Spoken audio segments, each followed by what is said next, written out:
When one side launches nuclear missiles, the other side detects them and fires back before impact. U.S. submarine-launched ballistic missiles from west of Norway start striking Russia after about 10 minutes, and Russian ones from north of Canada start hitting the U.S. a few minutes later. The very first strikes are high-altitude EMP attacks, frying electronics and power grids by creating an electromagnetic pulse of tens of thousands of volts per meter. The next strikes target command and control, as well as nuclear launch facilities. Land-based intercontinental ballistic missiles take about half an hour to arrive.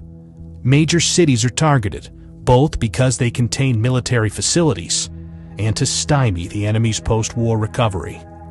Some cruise missiles take hours to reach their target. Each impact creates a fireball about as hot as the core of the sun, followed by a radioactive mushroom cloud. These intense explosions vaporize people nearby and cause fires and blindness further away. The fireball expansion then causes a blast wave that damages buildings, crushing nearby ones. The United Kingdom and France have nuclear capabilities and are obliged by NATO's Article 5 to defend the US. So Russia hits them too. Firestorms engulf many cities, where storm-level winds fan the flames, igniting anything that can burn, melting glass and some metals, and turning asphalt into flammable hot liquid. But the explosions, the electromagnetic pulse, and the radioactivity aren't the worst part. Nuclear winter is, caused by the black carbon smoke from the nuclear firestorms. The Hiroshima atomic bomb caused such a firestorm, but today's hydrogen bombs are much more powerful. A large city like Moscow, with almost 50 times more people, can create much more smoke.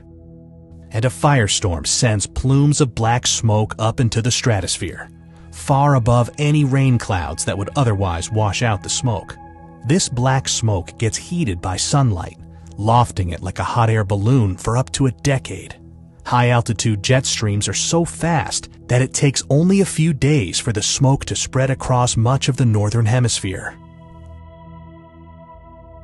In the meantime, Earth gets freezing cold, even during the summer, with farmland in Kansas cooling by about 20 degrees centigrade or 40 degrees Fahrenheit, and other regions cooling almost twice as much.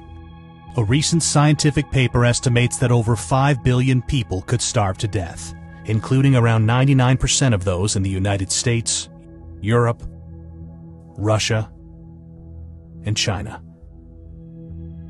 We obviously don't know how many people will survive a nuclear war. But if it's even remotely as bad as scientists think, then it has no winners, merely losers. It's easy to feel powerless, but the good news is that there is something you can do to help. Please share this video, because the more people know about nuclear war, the less likely it is that we'll start one.